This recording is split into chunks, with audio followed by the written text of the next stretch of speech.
Hamkasb va mijozlarga savol. Uyingizni santexnik ishlarini qildik, bitirdik.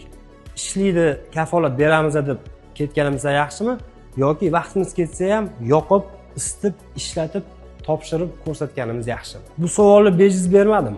Ko'p holatda ustalar, ya'ni bizni ishlaydi, ishimga javob deb ketamiz. Ko'p mijozlar senga ishonaman deb qabul qilib oladi. Lekin bu tizimni yoqquncha orada ko'p ustalar ishlaydi.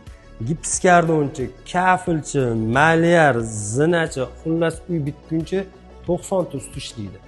Ular bilib bilmasdan samolyot urib qo'yishi bor, teshib qo'yishi bor, qaysidir joyi yopib qo'yishi bor.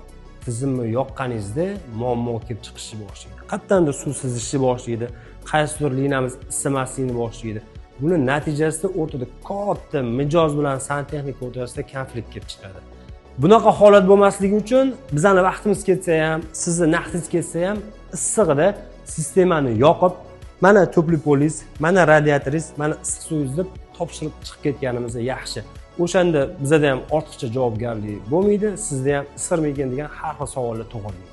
Siz aytishingiz mumkin, biz har doim shunaqa topshiramiz, muammo bo'lmagan deb.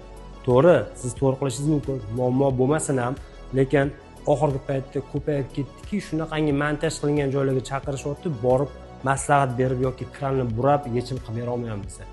Butun kotelnikni kerak bo'lsa demontaj qilishga to'g'ri kelyapti.